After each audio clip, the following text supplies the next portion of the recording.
ក្នុងវីដេអូឈុតសាច់អាំងរបស់ខ្ញុំរាល់ពេលដែលខ្ញុំបើកឃើញមានខមមិនបងប្អូនសួររកទីតាំងសួរថាកន្លែងរបស់ខ្ញុំបិទម៉ោងប៉ុន្មានបើកម៉ោងប៉ុន្មានខ្ញុំចេះតែរៀងភ័យបងប្អូនដោយសារធ្លាប់មានបទពិសោធន៍ខ្ញុំមានបងប្អូនយល់ច្រឡំច្រើនតាមរយៈវីដេអូរបស់ខ្ញុំដែលផ្ទុះនៅក្នុង TikTok ណាបងប្អូនដែលគាត់ស្គាល់តាម TikTok មកគាត់មកដល់គាត់ស្មានតែកន្លែងរបស់ខ្ញុំហ្នឹងមានកន្លែងអង្គុយញ៉ាំព្រោះដោយសារខ្ញុំធ្លាប់ថតនៅកាហ្វេជ្រុងស្រែវីដេអូហ្នឹងផ្ទុះខ្លាំងមែនតើអញ្ចឹងទៅក៏មានបងប្អូនស្មានខុសប៉ុន្តែឥឡូវនេះថ្មីនេះមានបងប្អូនគាត់យល់ច្រឡំទៀតតាមរយៈ Telegram មកគាត់ស្មានតែកន្លែងរបស់ខ្ញុំហ្នឹងមានកន្លែងអង្គុយញ៉ាំហើយគាត់មកពេលយប់ទៀតបងប្អូនអធិស្ឋានខ្លាំងមែនតើអញ្ចឹងឥឡូវតាមរយៈវីដេអូនេះសូមបញ្ជាក់បងប្អូនឲ្យច្បាស់តែម្ដងជាពិសេសបងប្អូនដែលគាត់ធ្លាប់មើលវីដេអូខ្ញុំតាម TikTok ឬក៏បងប្អូនដែលគាត់ជាអតិថិជនថ្មីតែម្ដងសូមបញ្ជាក់ថាមនុយឈុតសាច់អាំងនេះគឺមានន័យថាបងប្អូនទិញយកទៅខ្ចប់ទៅញ៉ាំនៅផ្ទះខ្លួនឯងហើយយើងទិញទៅគឺជាប្រភេទអីវ៉ាន់ឆៅទេបងប្អូនគ្រាន់តែរៀបចំមកស្អាតជូនដល់បងប្អូនទាំងអស់គ្នាហើយសម្រាប់ទិញទៅគឺអត់មានភ្ជាប់ទៅជាមួយនឹងចក្រានភ្ជាប់អីទេបងប្អូនរៀបចំទៅបានតែត្រឹមមួយសាច់ទេបន្លែទឹកជ្រលក់តែប៉ុណ្ណោះហើយសម្រាប់បងប្អូនដែលគាត់ចង់មកយកដល់ទីតាំងគឺទីតាំងរបស់ខ្ញុំនៅក្រោយសាលាបឋមសិក្សាភ្នំពេញថ្មីនៅលើផ្លូវ1174ណាអញ្ចឹងបងប្អូនកក់1ម៉ោងឬក៏2ម៉ោងមុនបងប្អូនអាចទៅយកដល់ទីតាំងបានហើយសម្រាប់ឈុតសាច់អាំងនេះទៀតសោតបងប្អូនទិញមួយឈុតទៅគឺបានសាច់2គីឡូសាច់ប្រឡាក់គ្រឿងក៏បានអត់ប្រឡាក់គ្រឿងក៏បានមានបន្លែមានគីមជីមានទឹកជ្រលក់រហូតដល់3រសជាតិហើយសម្រាប់បងប្អូនដែលគាត់នៅភ្នំពេញខ្ញុំមានសេវាកម្មដឹកជញ្ជូនដែរប៉ុន្តែបងប្អូនក៏អាចមកយកដល់ទីតាំងដែរហើយក៏អាចផ្ញើជូនទៅដល់ខេត្តបានដែរ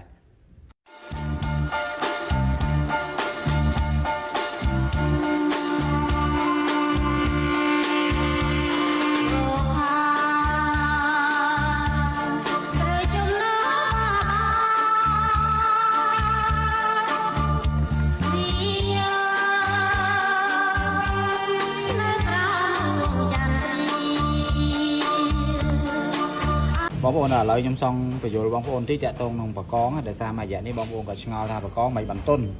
ក៏ប៉ិតបកងទុនហ្នឹងគេហៅបកងសក់បងប្អូនវាសក់អញ្ចឹងទិញមកទីហោ20គីឡូអញ្ចឹងវាមានប្រហែល1គីឡូអីដែរតែគ្រាន់ថាការសក់ទុននេះវាមិនសំដៅទៅលើបកងសល់អីទេគ្រាន់តែថាជាធម្មជាតិរបស់បកងហ្នឹងណាវាសក់សបកចេញទៅវាអាចធំហើយបកងនេះបើសិនជានិយាយទៅមានបងប្អូនខ្លះក៏គាត់តម្រូវយកតែសក់សុទ្ធដែរក៏ថានឹងឆ្ងាញ់ប៉ុន្តែគ្រាន់តែខ្ញុំចង់បញ្យល់ប្រាប់បងប្អូនថាសម្រាប់បកងប្រភេទនេះគឺវាសក់ធម្មជាតិរបស់វាទេអញ្ចឹងអានេះវារឹងអញ្ចឹងទៅអានេះទុនបងប្អូន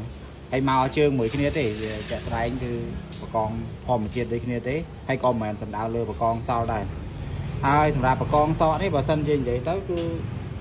បើយើងទុកវារស់2ថ្ងៃអីវារឹងធម្មតាវិញទេបងប្អូនអត់បាទទេធម្មជាតិរបស់វាអញ្ចឹងឯងបងប្អូន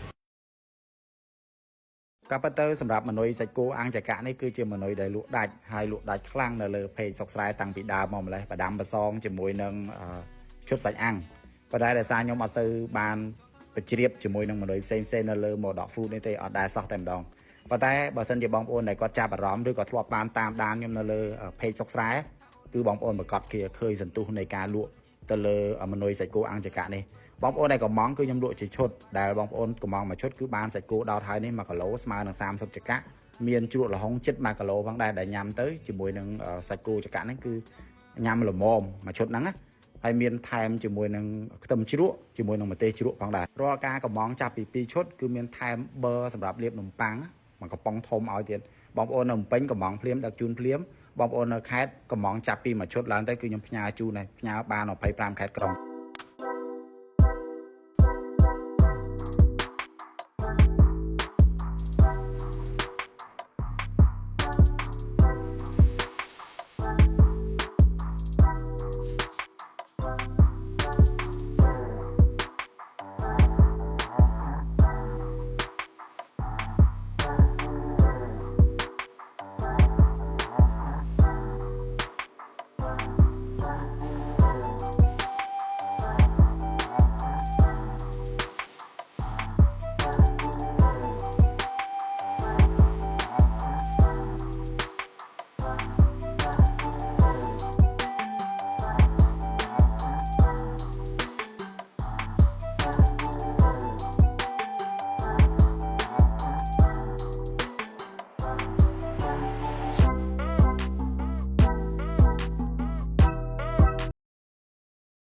មុននឹងការឈានទៅដល់ការជម្រាបជូនអំពីតម្លៃជូនទៅដល់បងប្អូនទាំងអស់គ្នាអំពីឈុតសាច់អាំងនេះសូមបញ្ជាក់ជូនបងប្អូនបន្តិចថារាល់ការកំងសាច់អាំងមួយឈុតទៅបងប្អូនទទួលបានសាច់2គីឡូបន្លែមកប្រអប់ធំមានទឹកជ្រលក់3រសជាតិ ហើយមានគីមជីជាមួយនឹងប៊ឺលាបសាច់អាំងទៅជាមួយគ្នាតែម្ដងពោះសាច់2គីឡូបងប្អូនមានសាច់គោហើយនឹងសាច់ជ្រូក3ជាន់បងប្អូនអាចដូរយកផ្នែកណាទៀតក៏បានដែរហើយចំពោះតម្លៃនៅក្នុងមួយឈុតនេះតម្លៃត្រឹមតែ$35តែប៉ុណ្ណោះអញ្ចឹងសម្រាប់បងប្អូនដែលគាត់ត្រូវការអាចកម្មង់មុនត្រឹម1ម៉ោង2ម៉ោងហើយអាចមានការដឹកជញ្ជូននៅក្នុងក្រុងគឺយើងដឹកជញ្ជូនអត់គិតថ្លៃសម្រាប់បងប្អូននៅខេត្តក៏អាចទិញបានដែរសម្រាប់បងប្អូនដែលគាត់ត្រូវការអាចតំណតំណងនឹង page សុកស្រែក៏បានpage ជ្រូកកដុលក៏បានឬក៏លេខទូរស័ព្ទដែលបងប្អូនឃើញនៅក្នុង TikTok account នឹងក៏បានកម្មង់ភ្លាមដឹកជូនភ្លាមសម្រាប់បងប្អូននៅក្នុងក្រុងអរគុណច្រើនបងថ្នាក់អូនរាល់ថ្ងៃជាភ្លេងម្ដងណែត្រង់នួនអងតាំងតែអូនទៅពីក្មេងគ្រានោះម្ដាយអូនជូនគេនំជេរមកយើងទៅពីក្មេងយើងធ្លាប់រត់លេងពួនតែងចាប់បងថ្នាក់អូនដូចថ្ងៃនឹងតែតាណាកាយវន់នេះថាបើប្រត់អូនបងត្រូវតែខ្លាប់អូននៅទីណាបងនឹកអូនធ្វើតែស្លាប់អូនដល់ខាតលោកធ្វើឲ្យខ្ញុំឡងទៅបែកអរាបងថ្នាក់អូនមួយតែដិតជាប់មានប្រែបើមានអូនទេដូចដើមពូមានផ្លែតាបងថ្នាក់តែអូនកុំអប់ធ្វើបងឡើយក៏ត្រង់ឆោមឆាយភ្នែកបងរូបហើយមកបងថ្នាក់តែអូនរាល់ថ្ងៃជាភ្លេងម្ដងគិតដល់ត្រង់នួនឡងតាំងតែពីទូចដល់ធំបែបបងថ្ងៃព្រឹកហើយតែជួបមុខមុំអូនហើយអូនកុំឲ្យបងខកប្រាណគ្រប់ដីល្អនេះគឺជាលើកទី1ដែលខ្ញុំបានទទួលកក់ទុកមុននៅប្រភេទបកងធម្មជាតិបកងរស់ដឹកពីភូមិមកផ្ទាល់តែម្ដងដោយសារថ្ងៃនេះបងប្រុសដែលគាត់ជាម៉ួយប្រចាំតែម្ដងសម្រាប់រដូវកាលនេះគាត់ក៏ម៉ង6លើកវគ្គនេះបងប្អូនហើយគាត់ថាវគ្គចុងក្រោយនេះគឺគាត់សុំយករស់ព្រោះដោយសារគាត់ទិញយកទៅជូនមេគាត់ដែរដោយសារគាត់ចង់បានរស់ហើយដោយសារបកងឥឡូវវាចុងរដូវដែរអញ្ចឹងណាអញ្ចឹងគាត់ថាធ្វើម៉េចដឹក20គីឡូគាត់មកគាត់ចេញថ្លៃដឹកជូនការដឹកជូនរស់ពីភូមិមកបងប្អូនអត់ពិបាកទេបើសិនជាដឹកតាមតាក់ស៊ីត្រឹម5-6ម៉ឺននេះគេដឹកហើយមកដល់ពេញណាសម្រាប់បកង20គីឡូប៉ុន្តែយ៉ាងណាមិញមិនថាបកងរស់ឬក៏បកងស្រស់ទេទាល់តែព្រលឹមឡើងបានយើងដាក់តកកយកមកបងប្អូនដោយសារមានបញ្ហាប្រឈមឬដឹកជញ្ជូនអញ្ចឹងបានជាទូទៅគឺខ្ញុំដាក់តែតកកមកទេអត់ដឹករស់ណាអញ្ចឹងបងប្អូនមិនថាបងប្អូនកំងរស់ឬក៏កំងបកង class A ទេគាត់ថាបកងនេះគឺរស់ពីភូមិមកតែម្ដងល្អលេខ1បកងធម្មជាតិរបស់យើងហើយសម្រាប់បងប្អូនដែលគាត់ត្រូវការឥឡូវនេះគឺស្ទើរតែអស់ហើយបងប្អូនដោយសារទឹកស្រកហើយអញ្ចឹងបងប្អូនដែលគាត់ត្រូវការអាចឆាតចូល page បានឬក៏លេខ Telegram អរគុណច្រើនបើគិតមកដល់ត្រឹមសប្តាហ៍ទី4នៅក្នុងខែវិច្ឆិកានេះចំពោះបង្កងធម្មជាតិពីខាងស្រុកបរិយជលសាបកងឆ្ងាញ់លេខ1ពីខាងខេត្តតាកែវរបស់យើងណាបងប្អូនឥឡូវនេះគឺខ្ញុំលក់បានចិត្តមួយខែបើសិនជាតាមការសម្គាល់មើលរបស់ខ្ញុំគឺបកងនៅបងប្អូនគាត់នៅរកបានហូរហែដែរហូរហែហ្នឹងគឺមិនច្រើនប្រហែលទេមកទូកដែលខ្ញុំឡើងទៅទិញពេលល្ងាចនេះអាចបានទៅមួយថ្ងៃអញ្ចឹងទៅពេលព្រឹកត្រឡប់មកវិញល្ងាចមកបាន9ទៅ10បកងតាមតិចតាមច្រើនហើយការនេសាទពេលល្ងាចនេះភាគច្រើនអូសអួនហើយនឹងបងសណាញ់បងប្អូនណាហើយបើពេលព្រឹកគឺដូចខ្ញុំបង្ហាញមួយមុនអញ្ចឹងគឺដាក់លបាំងនឹងនិយាយបាននៅបន្តច្រើនហើយបើទំហំបកងឥឡូវនេះលេខ2ក៏រៀងធំហើយលេខ1ហ្នឹងក៏ពេញសាច់ល្អដែរបងប្អូនលេខ5 6បកងពេញតែម្ដងហើយចំពោះតម្លៃវិញក៏រៀងចុះជាងមុនបន្តិចមិនចុះច្រើនទេបងប្អូនចុះបន្តិចដែរទេហើយបើបងប្អូនត្រូវការទិញតម្លៃគឺខ្ញុំចុះតាមនឹងដែរទេព្រោះដោយសារបងប្អូនដែលគាត់អ្នកប្រមូលទិញគឺគាត់ចុះឲ្យខ្ញុំក៏ចុះឲ្យបន្តិចដែរហើយសូមបញ្ជាក់ថាបកងរបស់ខ្ញុំគឺខ្ញុំដាក់បង្ហាញជូនបងប្អូនកន្លែងនេះគឺចង់បង្ហាញថាបងប្អូនមើលតែបកងធម្មជាតិរបស់យើងគឺសុទ្ធ 100% ហើយបង្ហាញបងប្អូនមើលតែខួរបកងតែឃើញហើយអញ្ចឹងណាហើយខ្ញុំលក់ដូរគឺខ្ញុំមានគោលការណ៍របស់ខ្ញុំអត់លក់ឈ្មោះទេបងប្អូនលក់តែអវ៉ាន់ទេគឺខ្ញុំអត់លក់ឈ្មោះហើយបងប្អូនដែលគាត់ទិញពីអវ៉ាន់ពីខាងខ្ញុំដឹងហើយហើយកុំមានអារម្មណ៍ថាបកងតិចបកងច្រើនបកងតិចគឺបកងធម្មជាតិច្រើនចឹងមិនមែនធម្មជាតិបងប្អូនខ្ញុំអត់ទិញនៅផ្សារទេខ្ញុំទិញនៅទូកទេបងប្អូនអញ្ចឹងកុំមានការយល់ច្រឡំហើយសម្រាប់បងប្អូនដែលគាត់ត្រូវការបកងថ្ងៃនេះមានហើយបងប្អូនកក់យកស្អែកក៏មានដែរអរគុណច្រើនជួបគ្នាវីដេអូខ្ញុំតែងបដៅកូនរបស់ខ្ញុំថាកូនធ្វើមនុស្សដាច់ខាតកុំរៀនខ្សែលើជាមួយអ្នកដទៃមនុស្សគេមិនល្ងងទេនៅពេលកូនខ្សែលើគេម្ដងគេអត់និយាយអីទេព្រោះគេទុកមុខរកគ្នាបើកូនខ្សែលើគេលើកទី2គេក៏អត់និយាយដែរព្រោះគេខ្ជិលឆ្លោះប្រកែកអ្វីត្បិតតែកូនបានរបស់ដែលកូនចង់បានមែនតែកូនបាត់របស់ទៅវិញក៏ច្រើនដែរ1កូនបាត់បង់នូវល្អដែលមាននៅក្នុងជីវិត2ទោះគេមានការងារល្អយ៉ាងណាក៏គេមិនសហការជាមួយកូនទៀតដែរព្រោះគេលែងចង់ចាញ់តែមកូនបន្តទៀត3កូនសល់តែការរាប់អានคล้ายមានន័យតែពេលជួបគេញញឹមដាក់ពេលបាត់ទៅវិញគេនិយាយដើមកូនប្រាប់អ្នកដទៃដូច្នេះចូលកូនយកតែអ្វីដែលកូនត្រូវបានទៅបានហើយ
ប្រេសួរបងប្អូនទាំងអស់គ្នាសម្រាប់ពេលព្រឹកនេះមានបក្រងបងប្អូនទៅតែធ្វើរួចថ្មីហើយមានបងស្រីកំងចំនួន15ឈុតសម្រាប់ធ្វើជាបង្អែមក្នុងកម្មវិធីរបស់គាត់ហើយខ្ញុំជ្រាបក្នុងឱកាសនេះក៏ថតបង្ហាញហើយក៏ឆ្លើយជាមួយសំណួរបងប្អូនដែរដោយសារមួយរយៈនេះគឺស្ងាត់ឈឹងបងប្អូនស្ងាត់ឈឹងមិនមែនថាអត់មានបក្រងលក់ទេគឺលក់ធម្មតាគ្រាន់តែថាស្ងាត់ក្នុងការផ្សព្វផ្សាយដោយសារមូលហេតុដោយសារយើងផានផុសមួយរយៈទៅបក្រងរបស់យើងក៏រៀងធ្លាក់ពេកហ្នឹងបងប្អូនខ្ញុំអត់បានផុសជាប្រចាំទេហើយខ្ញុំចាប់ពីឥឡូវទៅខ្ញុំព្យាយាមផុសហើយសម្រាប់ការលក់ដូរគឺខ្ញុំធ្វើថ្មីជាប្រចាំធ្វើល្អទេបងប្អូនតាំងពីយើងមានការផ្លាស់ប្ដូរជាមួយនឹងម៉ាស៊ីនថ្មីមកប្រក្រងគឺលែងមានបញ្ហាអីទេបញ្ហាតែមួយទេគឺเพจយើងធ្លាក់ហើយខ្ញុំអត់មានពេលធ្វើវីដេអូច្រើនអញ្ចឹងទៅគឺយើងធ្លាក់តិចមែនហើយសង្ឃឹមថាបងប្អូនជួយ like share ឲ្យបានច្រើនឡើងវិញបងប្អូនហើយខ្ញុំអរគុណបងប្អូនខ្លាំងមែនទែនមួយរយៈនេះប្រក្រងទៅបីជាអត់បានសបផ្សាយមែនប៉ុន្តែ2ឈុត3ឈុតបងប្អូននៅតែកំងហើយសម្រាប់ការលក់ដូរប្រក្រងនេះគឺនៅតែធ្វើថ្មីប្រចាំជូនបងប្អូនទេហើយសម្រាប់តម្លៃបច្ចុប្បន្ននេះគឺមួយឈុត 20000 បងប្អូនហើយមួយឈុត 20000ហ្នឹងគឺមានជាមួយនឹងប្រក្រង1គីឡូខ្ទិះដូងស្ករត្នោតហើយជាមួយនឹងគ្រាប់ជីបងប្អូនហើយបងប្អូនដែលគាត់ចង់បានបង្អែមជាមួយនឹងឈុតចម្រុះណាបងប្អូនកំងចាប់ពី2ឈុតឡើងទៀតមានបន្ថែមជាមួយនឹងបង្អែមចម្រុះដែលនៅក្នុងបង្អែមចម្រុះនោះមានជ័រកសម្រងហើយជាមួយនឹងប្រភេទចំហុយខ្មៅបងប្អូនហើយការធ្វើថែមជូននេះបងប្អូនកំង2ឈុតគឺខ្ញុំថែមជូននៅនឹង1ឈុតបងប្អូនហើយបងប្អូនគិតថាច្រើនពេកបងប្អូនទិញ1ឈុតហើយទិញប្រអែមចម្រុះ1ឈុតក៏ខ្ញុំលក់ដែរហើយសម្រាប់បងប្អូននៅភ្នំពេញកំងភ្លាមដឹកភ្លាមបងប្អូននៅខេត្តក៏អាចផ្ញើជូនបានដែរអរគុណច្រើនមួយរយៈពេលចុងក្រោយនេះសម្រាប់វីដេអូចំអិនបកងធម្មជាតិពីខាងខេត្តតាកែវនៅលើ TikTok របស់ Model Food នេះមានបងប្អូនចូលរួមទស្សនាច្រើនមែនតើអ្វីដែលខ្ញុំសោកស្ដាយខ្លាំងនោះគឺករណីបងប្អូនដែលគាត់ទៅតាមរកមុខម្ហូបដែលខ្ញុំចំអិនហ្នឹងនៅក្នុងខេត្តតាកែវជាពិសេសទៅរកកន្លែងខ្ញុំលក់នៅតាកែវហ្មងចាស្ដីគឺខ្ញុំអត់មានទីតាំងនៅខាងខេត្តតាកែវទេបងប្អូនខ្ញុំលក់នៅភ្នំពេញទេប៉ុន្តែបកងនេះគឺខ្ញុំចុះទៅយកផ្ទាល់ខ្លួនឯងចាស្ដីទៅទីតាំងដែលខ្ញុំទៅយកនេះប្រហែលជា30គីឡូពីទីរួមខេត្តតាកែវទៀតគឺនៅក្នុងស្រុកបរិយជលសាប៉ុន្តែយ៉ាងណាមិញបងប្អូនក៏អាចទិញបកងនៅខេត្តតាកែវបានដែរនៅម្ដុំសាណាត់ដែរក៏មានបកងធម្មជាតិដែរសួរគេរកបកងធម្មជាតិទៅគេប្រាប់ហើយសម្រាប់បងប្អូននៅភ្នំពេញសម្រាប់បកងមកយើងគឺរៀងរាល់ម៉ោង12ម៉ោង1នេះគឺយើងមកដល់ភ្នំពេញហើយយើងមានលក់តែបកងស្រស់ទេបងប្អូនអត់មានមុខម្ហូបចម្អិនទេគ្រាន់តែការចែករំលែកជាមុខម្ហូបនេះគឺដើម្បីជំនួយទៅដល់បងប្អូនដែលគាត់ស្វែងរកមុខម្ហូបណាអញ្ចឹងបងប្អូនអាចមើលវីដេអូហ្នឹងហើយចម្អិនបកងបានហើយសម្រាប់បកងធម្មជាតិរបស់យើងបច្ចុប្បន្ននេះលេខ1 5ក្បាល1គីឡូហើយចំណែកលេខ2គឺ10ក្បាល1គីឡូបងប្អូននៅខេត្តក៏អាចកំងបានហើយបងប្អូននៅភ្នំពេញកំងភ្លាមដឹកជូនភ្លាមហើយសម្រាប់ទីតាំងរបស់ខ្ញុំសូមបញ្ជាក់ថានៅក្រោយសាលាធម្មសិក្សាភ្នំពេញថ្មីនៅលើផ្លូវ1974អរគុណច្រើន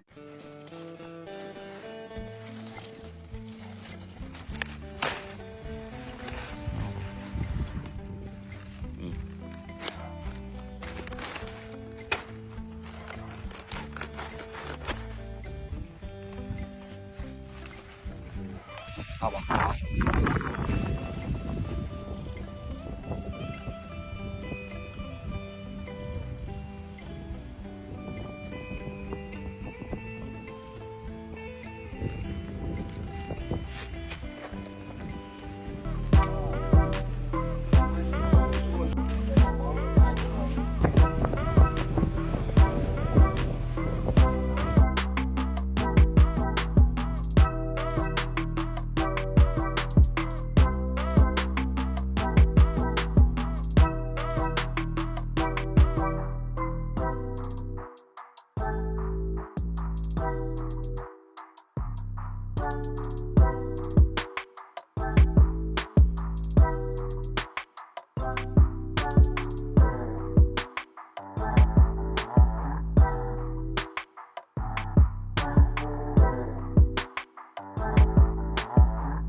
បងស្នេហ៍អូនរាល់ថ្ងៃជៀនភ្លេងម្ដងស្នេហ៍ស្រងនួនអូនតាំងតែអូននៅពីក្មេងគ្រានោះម្ដាយអូនជូនគេនំជេរមកយើងនៅពីក្មេងយើងធ្លាប់រត់លេងពួនដេញចាប់បងស្នេហ៍អូនដូចថ្ងៃនឹងតែតាណាកាយកូននេះថាបប្រត់អូនបងត្រូវតែស្លាប់អូននៅទីណាបងនឹកអូនត្រូវតែស្លាប់អូនដល់កាទុំលក់ធ្វើឲ្យខ្ញុំឡងទៅបែកអរាបងស្នេហ៍អូនមួយតែដិតជាប់មានប្រែបើគ្មានអូនទេដូចដើមពូមានផ្លែតាបង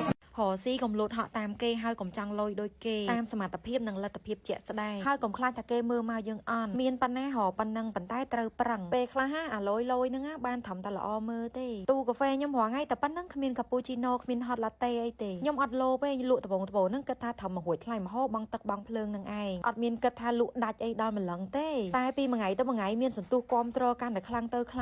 ថាអួតក៏បានដែរបងប្អូនមួយថ្ងៃមិនក្រោម 2000 កែវទេ